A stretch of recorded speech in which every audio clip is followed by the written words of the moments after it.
Hi everyone, this lesson is about how to elaborate the events in your personal recount. Okay, we'll be talking about writing strategies, the reason why we must elaborate, and how do we decide which parts of our recounts to elaborate. And how do I go about elaborating so that my readers will actually enjoy reading my recount? Okay, firstly, um, reading strategies help us to read better, so writing strategies help us to write better. A strategy is simply a series of actions, a series of steps that you can do consciously to make your writing or reading better. Okay, now, so this video lesson is about elaboration. It is a writing strategy, a series of steps that anyone, any student can try, no matter which level of your English proficiency. Okay, you can try it out. All right, anyone can try it out.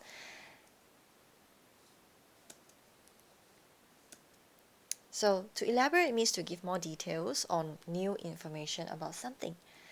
So for example, if I say, please elaborate on the places where we will be visiting in Korea, I want you to tell me more detail or more information. All right, or you can say the boss elaborated on the things to do for the day. Okay, why must we elaborate our personal recount?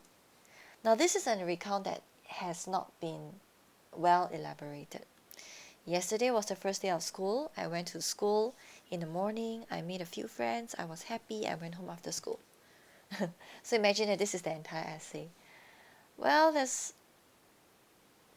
are no details. All right, the student simply told us um, very briefly what happened uh, on that day. So this recount doesn't tell us much because there's no elaboration. It's not fun to read. It's not interesting to read. Where are all the interesting details? So elaboration helps our readers and listeners to be interested. So how do we, but we know that it's important to elaborate, and you have always heard your teachers asking you, please elaborate. But how do we actually elaborate? So I'm going to give you some tips on how to do that. Firstly, right, choose the parts of the recount that you want to elaborate. Not every part needs to be elaborated. Okay, if you elaborate every single part, it may sound a little bit long-winded. Okay, and it still sounds boring at the end of the day. So you need to choose the right parts of your recount to elaborate. Next, you give more details by showing and not telling. I'll tell you what we mean by show and not tell. Okay, so this is an example of a recount that has not been elaborated yet. The title is A Fun Day at Science Center. So at 8 in the morning, you woke up and got ready, you walked to school, and then you played many fun games. Okay, so an exhibition, and finally we had to go back. Okay, so which parts should the writer elaborate on? Well, out of these 6 sentences, I think that this part where he says we played many fun games should be elaborated. And this part where he said that we even saw an exhibition of our dinosaurs should be elaborated. He should tell me how the dinosaurs look like, and he should tell me what sort of fun games did they actually play, and why were these games actually fun to him. Okay, so the rest are not exactly very important, like this one. If you have watched the previous video on how to begin personal recount, I talked about how these details like waking up, having breakfast, brushing teeth, they are very boring. Avoid writing all these things.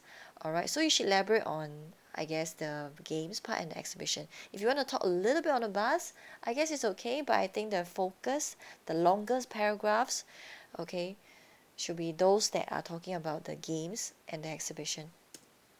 Okay, now I'm going to teach you how to elaborate. So for example, this is a boring sentence. We walked down the crowded street. There's no other detail given. So this is an interesting example. Alright, so you say we inched down our way down. So instead of just saying walk, you use a better verb. If you're inching your way down, that means you are walking in a very small steps. Okay, probably because you have difficulty walking. Difficulty walking a certain distance because there's just too many people in this case. Alright, rubbing shoulders with others. The air felt almost suffocating. Everyone seemed to be frowning. So you tell me what you saw, you tell me what you felt, Excuse me, I heard a voice call. You tell me what you heard. Then what do you do? Okay, you shuffle your feet, and then this is what happened next. All right. So instead of just saying that it was crowded, you kind of elaborate, okay, about how crowded it was. What did you do? You give me pictures. You give me sounds. All right. Make use of your five senses. This is a good way to write. Okay, my mother scolded me and I apologized.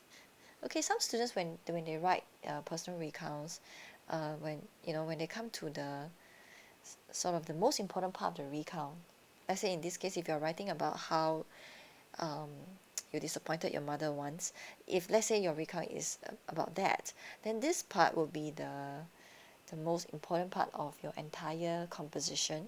But many students, they spend a lot of time talking about how they brush their teeth, but they spend very few sentences or only one sentence telling me about the most important part of the entire recount. Okay, so how can you elaborate this sentence? So instead of just saying my mother scolded me, you say, where have you been? My mother screamed. How did your mother scold you? You see, describe to me using dialogue. You can give your essay some sounds, right? Even before I could respond, my mother started to nag about how irresponsible I was and how worried she was. So this part is still talking about how she scolded you. A lot of detail here. Feeling guilty for making her worry, I swallowed hard and muttered, I'm sorry, Mom. So this is how you apologized, right? So instead of just saying it briefly, tell me exactly what happened. So one important tip is to break that important event down into mini events, smaller events. So what exactly did she first do? She screamed first, okay? How did you respond? All right? And what happened next and what happened next? Okay? So break it down. Don't just in one sentence tell me the whole thing, okay? Break down the event. Second, every few seconds there's some action going on. So tell me all these little actions, events, these mini events. Another tip, use your senses. What did you see? What did you hear? What did you smell? All right. Especially during when you are describing the important part of your entire recount. So how do you feel? We inch down, it was suffocating, okay? You rub shoulders with others. When your reader read sentences like this, your reader can almost feel what you were feeling. What did you see? Everyone seemed to be frowning. You saw frowning faces. You saw people who are uncomfortable. What did you hear? You heard a voice, right? Excuse me. Okay. So let's conclude the lesson. We have learned a writing strategy today. All right. There are 2 steps to the strategy. First step is to break down the event to mini events. And the second step is to use your 5 senses. All right.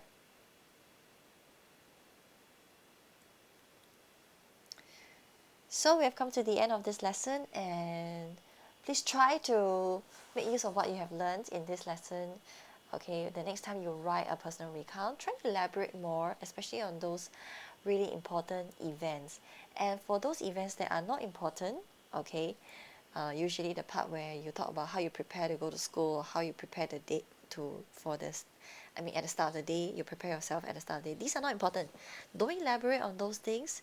And if possible, don't even mention them. All right, go right into the action. Okay, so thank you very much. I'll see you again.